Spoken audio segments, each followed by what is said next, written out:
Hello friends, जय माँ बगलामुखी, जय माँ आदिवासी। देखिए, ये वीडियो जो बना रही हूँ मैं, इसके लिए प्लीज़ कोई पर्सनली ना ले, क्योंकि ये नवरात्रि चालू है। नवरात्रि के लिए हमने वीडियो बनाया है और बहुत सारे लोगों ने मुझे मैसेज किया है। एक राजस्थान से है, एक दिल्ली से है, एक मध्य प्रदेश से है। वो लोग ने मुझे ये कहा है कि माँ, आप लोग हमेशा औरतों की पोल खोलने की वीडियो बनाती हैं, तो उनकी वीडियो क्यों नहीं बनाती हैं जो आदमी भी इसमें बराबर जिम्मेदार हैं।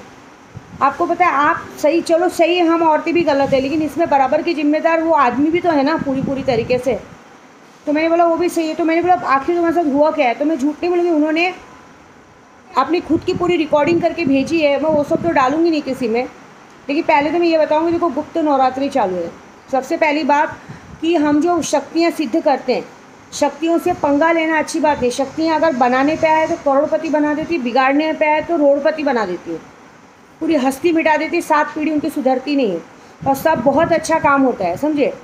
शक्तियाँ जो कर सकती कोई नहीं कर सकता। अभी बहुत सारी लेडीज़ हैं जो बोलती हैं कि माँ मुझे बहुत सारी लेडीज़ हैं जो बोलती हैं माँ मुझे, मेरे पति मुझे छोड़ दिए हैं, तलाक दे दिए हैं, वापस नहीं लेके जा रहे हैं सास के कहने पे। फिर और बहुत सारी ऐसी लेडीज़ की प्रॉब्लम्स है जिसके लिए वो अपने आप को ब्लेम दे रही हैं। मैं क्या करूँ। तो मैं एक ही बात बोलूँगी, हर प्रॉब्लम की सलूशन है ना, सिर्फ शक्तियाँ, और सिर्फ शक्तियाँ। शक्तियों से आपका कहीं रुका हुआ धन मिल सकता है, कहीं ज़मीन जायदाद का प्रॉब्लम हो वो सॉल्व हो सकता है, कोई अगर आपको धोखा दे रहा है वो सॉल्व हो सकता है, कोई दुश्मन आपको परेशान करे, शक्तियाँ ही सारा काम करती हैं। हम ऐसी बड़ी बड़ी बात नहीं करेंगे कि वशीकरण, उच्चाटन, सब कुछ शक्तियाँ करती हैं। आप कोई भी शक्तियाँ सिद्ध करवा के लीजिए, उस शक्तियों से आपको जो काम करना है करिए, जो करना है, मतलब मारण, मोहन, वशीकरण, जो करना है वो आप कर सकते हैं, उसमें कोई दो राय नहीं। तो अभी मैं मेन मुद्दे पे आती हूँ कि देखो, औरत कमज़ोर नहीं है। मतलब कहते हैं ना, वो आपको दिखती है एकदम मासूम दिख रही है, औरत है, मासूम है, चलो अच्छी दिख रही है, वो क्या है, नाजुक सी है, क्या किसी का बिगाड़ पाएगी। नहीं, कमज़ोर नहीं है। इतना तो समझ लो कि मैं बड़ी बात तो नहीं करूँगी, लेकिन हर औरत विद्या देवी की परछाई ज़रूर है। अभी जो राजस्थान की औरत है उसने मुझे बताया कि देखो, हमेशा कहते हुए ना आदमी भी गलत होते हैं। तो उसने मुझे बताया कि माँ, आपको ऐसा लगता है कि हर आदमी सही होते हैं, ऐसा नहीं है। मेरी शादी हुई, मेरा 6 साल का बच्चा है, मेरा पति मुझे बहुत टॉर्चर करता है, हमेशा उल्टी सीधी बातें करना, वो करना, मतलब काम वाम करने के बाद भी, 2 पैसे घर में लाने के बाद भी वो इंसान टॉर्चर करता है, वो सब बात है। उसके बाद मैंने किसी से, मतलब किसी से फ्रेंडशिप हो गई। फ्रेंडशिप होने के बाद हमारा कोई रिलेशन हो गया।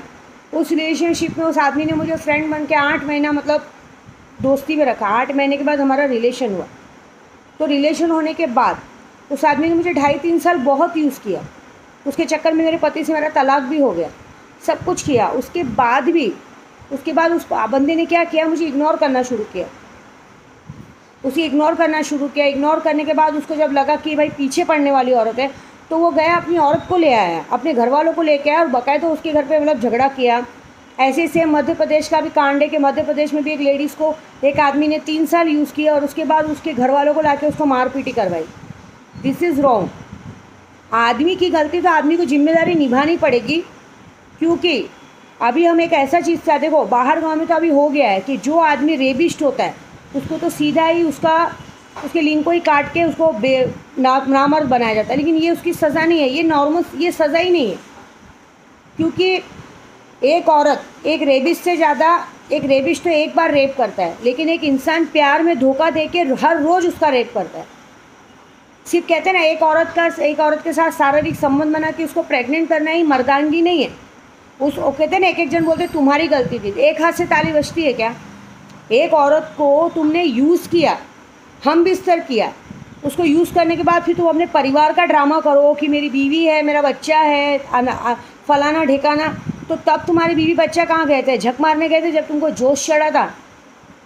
तो आज मैं उन औरतों के लिए यही बोलूँगी कि इन लोग की एक सज़ा है, इन लोगों की एक ही सज़ा है कि जो आदमी किसी की घर की औरत को बिगाड़ता है, किसी की घर की माँ बहनों को, किसी की घर की जवान लड़कियों को बिगाड़ने की कोशिश करता है, उनकी एक ही सज़ा है, उनको कुछ नहीं करना है। उनकी माँ बहन, उनकी औरतों को, उनके घर की लड़कियों को रोड पे नंगा करो, महिला मंडल ले जाके उनकी घर की औरतों को नंगा करके पुलिस स्टेशन तक ले जाओ, बस इतना कर दो। एक रेबिस्ट के लिए और एक आदमी के लिए तुम्हारी इज्जत, हमारी इज्जत कुछ नहीं। या तो उस आदमी की एक ही सज़ा है, अगर तूने रिश्ता निभाया है तो तू अपनी 10 पत्नी रख, उससे मतलब नहीं है। जिससे रिश्ता निभाया उससे शादी करके बकायदा उसको वही इज्जत दे जो इज्जत तू अपनी पत्नी को देता है। नहीं तो यही सज़ा है कि उस औरत को, उस आदमी की औरत को, उसकी माँ को, उसकी बहन को, उसकी घर की बेटियों को, घर में होंगी ना भाई की किसी की तो बेटियाँ होंगी, सबको रोड पे नंगा करके, महिला मंडल ले जाके नंगा करके उसको पुलिस स्टेशन तक ले जाओ। छोड़ो मत ऐसे लोगों को, इनकी सज़ा है। क्योंकि देखो, एक लड़की का रेप होता है या किसी के घर की लड़की को आप ख़राब करते हो ना, तो वो लड़की का पूरा ख़ानदान ज़िंदगी भर सज़ा भुगतता है, ज़िंदगी भर वो किसी को मुँह दिखाने लायक नहीं रहते। तो आदमी के लिए सज़ा क्यों नहीं? आदमी को सज़ा है क्या? यही बोलेंगे अरे उसकी तो 2 बीवी थी। क्यों? मर्द के लिए अलग कानून, औरत के लिए अलग कानून? नहीं। मैं इसलिए बोल रही हूँ कि जो राजस्थान की औरत है, उसने मुझे बताया कि माँ, मैंने उसकी औरत को फ़ोन किया और ये कहा कि इसने मुझसे इतना दिन रिश्ता रखा है, एटलीस्ट उसको बोलो मुझसे बात तो करे, मेरे से सिर्फ बात करे और कुछ ना करे। तो उस औरत ने क्या कहा मालूम है? तुम दोनों जब लिविंग रिलेशनशिप में थे तो तुमने कोई पेपर वर्क किया था क्या? अब मैं अपना पति तुम्हारे पास क्यों भेजूँ? अबे रंडी, तेरे पति जब उसके साथ सो रहा था तब कौन सा पेपर और कौन सा आधार कार्ड लेके गया था? भोसड़ी, क्या मैं तेरे को आधार कार्ड दिखाता हूँ, मेरा लंड तेरे अंदर घुसाने दे? हाँ, तब कहाँ गया था वो आधार कार्ड? और आज जब उस औरत को पूरी तरह निचोड़ दिया, यूज़ कर दिया, तो आज तू आई है 10 जात की रंडी 10 के साथ चुदा के ये बोलने आई है कि तेरा पति पेपर नहीं बनवाया। पेपर बनता ही नहीं है। ये बात भूल जाना कि अगर एक औरत चाहे ना तो तुम्हारे घर में घुस के बैठ सकती है, एक औरत चाहे तो तुमको 7 साल की सज़ा दिला सकती है, लेकिन इनकी सज़ा ये काफ़ी नहीं है। मैं तुमको यही बोलूँगी, जो आया था, मेरे को नाम नहीं लूँगी मैं उस लेडीज़ का, राजस्थान से, बेटा मैं तुमको एक ही बात बोलूँगी, पहले तो तुम अपने पति को तलाक दो, जो कुत्ता तुमको इस तरह से यूज़ कर रहा है, जिसकी वजह से ये सारा कांड हुआ। उसके बाद उस आदमी को महिला मंडल ले जाके उस आदमी को तो चप्पल से मारो, प्लस पहले उसकी औरत को नंगा करो। तुमको पेपर मांग रही थी ना, उसको, उसकी माँ को, सबको नंगा करके पुलिस स्टेशन ले जाओ। इज्जत से मत डरो, इज्जत तो ऑलरेडी तुम्हारी गई है। इज्जत तो उसी दिन चली गई जिस दिन उसने अपने फुफ्फा को और अपनी बीवी को तुम्हारे घर पे लेके आके तुमसे झगड़ा किया था तुम्हारे पति के सामने। इज्जत तो उसी दिन चली गई। मतलब तुम्हारा पति जाए एक आदमी और औरत के साथ हम बिस्तर हो, 2.5 से 3 साल तक उसको यूज़ करे, और उसके बाद तुम क्या बोलती हो, पेपर है क्या? तो पेपर हम दिखाएंगे ना। तुम तो, हमारे पास तो कोई पेपर नहीं, लेकिन तुमको नंगा करेंगे ना तो तुम्हारे घर से लेके पुलिस स्टेशन तक तुम्हारा बायोडाटा पूरा समाज देखेगा। यही सज़ा है। और उसके बाद उन लोगों को 7 साल के लिए अंदर करवा दो। एक को सज़ा मत दो, पूरे घर को सज़ा दो। जब एक लड़के का पूरा घर था, माँ बाप कहते ना, माँ बहन बीवी सब रोड पे नंगी होगी ना, तब उस आदमी को पता चलेगा कि किसी के घर की लड़की को, किसी के घर की औरत को बिगाड़ने का मतलब क्या होता है। ये मतलब नहीं कि किसी का तुमने शोषण किया, फिर उसको इमोशनली ब्लैकमेल करते हो, बेचारी फ़ोन कर रही है ना, तुम उसका फ़ोन उठाओ, कुछ ना उठाओ, और ये बोल के कि मैं अपनी बीवी, मेरी बीवी है, मेरा बच्चा है। वाह, ये तो हर घर की कहानी हो गई। ये अच्छी बात नहीं है। यहाँ तुम किस बीवी की बात करते हो? यहाँ तो बीवियाँ बाकायदा पति के होते हैं, बाकायदा दिन दहाड़े 10-10 बॉयफ्रेंड लेके घूमते, कोई नहीं बोलता है, क्योंकि बेशरम पति हैं, उनको झूठन खाने की आदत है। मैं झूठ क्या बोलूँ, मैंने अपने पति से तलाक लिया है, वो भी कुत्ता है 1 नंबर का। उसको पता है कि मेरी बीवी किसी और का बच्चा पेट में लेके घूम रही है, तभी भी वो स्टेटस रखेगा, न जाने वो दिन कहाँ चलेगा। अरे शर्म नहीं आती है? कहाँ चले गए मतलब? अरे तुझे मेरी तरफ थूकना भी नहीं चाहिए। क्यों? तुझे समझ जाना चाहिए मेरी औरत यूज़ हो गई। लेकिन ये आदमी कुत्ते होते हैं, इनको कुछ भी फ़र्क नहीं पड़ता इनकी औरत किसके साथ सो के आ रही है, क्या आ रही है। इनको बस एक मतलब है कि बस उनके शरीर से हवस के पुजारी होते हैं।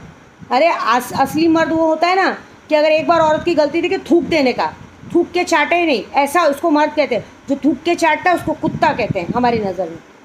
हम तो वैसे ही बाबा, मैं तो वैसी ही हूँ। मेरे को तो थूक के चाटना कभी पसंद नहीं। अगर मैंने ज़िंदगी में एक को पकड़ा है, एक का ही हाथ पकड़ना है, 10 के हाथ पकड़ने वाली उसको औरत हुई नहीं। लेकिन जो औरतों के लिए मैं लड़ाई लड़ रही हूँ ना, मैं उनके लिए यही बोल रही हूँ, यही लड़ाई है। देखो, आदमी को नामर्द बनाना कोई लड़ाई नहीं है, उसको मार देना कोई लड़ाई नहीं है, उसकी घर की औरतों को नंगा करो रोड पे, वो लड़ाई है। क्यों? जब तेरा आदमी मुझे 2.5-3 साल रूम में नंगा कर रहा था, तूने मुझसे सर्टिफिकेट मांगा, मैं तुझे नंगा दे तो तेरा सर्टिफिकेट पूरी दुनिया देगा। ये बात है। ये लड़ाई लड़ो, क्योंकि औरत कोमल है, कमज़ोर नहीं है। ये अगर गुप्त नवरात्रि, अगर तुम औरतें खुद के लिए नहीं लड़ोगी ना, तो दुनिया का कोई भी आदमी वो नहीं करेगा, समझे? सबसे बड़ा गलती तुम्हारे आदमी का है। पहले अपने आदमी को सुधारो। दूसरी बात, ये बात करके माफ़ी में ही मांगी जाती है। अगर तुमने किसी की औरत की ज़िंदगी बिगाड़ी है और तुमको लगता है बिगाड़ी है, तो अपने पत्नी के रहते अपने घर वालों को समझाओ और उससे जाके बाकायदा शादी करो, उसको भी वो इज्जत दो। नहीं तो कसम है, बता रही हूँ, फिर ये विद्या देवी अपना रूप दिखाएगी। ऐसा उस आदमी के साथ उसके पूरे घर वालों की बैंड बजाएंगे हम लोग, सब मिल के बैंड बजाएंगे। क्योंकि नहीं, रिश्ता बनाया ना तो रिश्ता निभाओ, यही सज़ा है। या तो उनकी औरतों को नंगा करो, या तो ये सज़ा दो कि इज्जत से तेरे साथ भी रहे, मेरे साथ भी शादी करके मेरे साथ रहे। नहीं रहेंगे शादी करके तो तुम्हारी पूरी हस्ती बिगाड़ देने का, जाके चुपचाप घर में बैठ जाओ कि नहीं निकलना है, बस बात ख़त्म। तब ये आदमी दोबारा किसी औरत को या किसी के घर की लड़की को बिगाड़ने से पहले 100 बार सोचेंगे। बस यही सज़ा है। बाकी ये नपुंसक करना, लिंग काटना, फांसी सजा देना, वो आदमी मरेगा ना, क्या फ़ायदा। जब उनकी घर की औरतें नंगी होंगी ना तब उनको पता चलेगा। क्योंकि एक आदमी में ना बहुत देखा है, रंडीबाजी करने में बहुत मज़ा आता है, लेकिन जब खुद की घर की औरतों पे बात आती ना तो ईगो हट हो जाता है। तो ये काम करो, तब होगा असली फैसला, तब होगा असली इंसाफ। ये बात है, विद्या देवी ये सिखाएगी आपको। बस जय माता दी।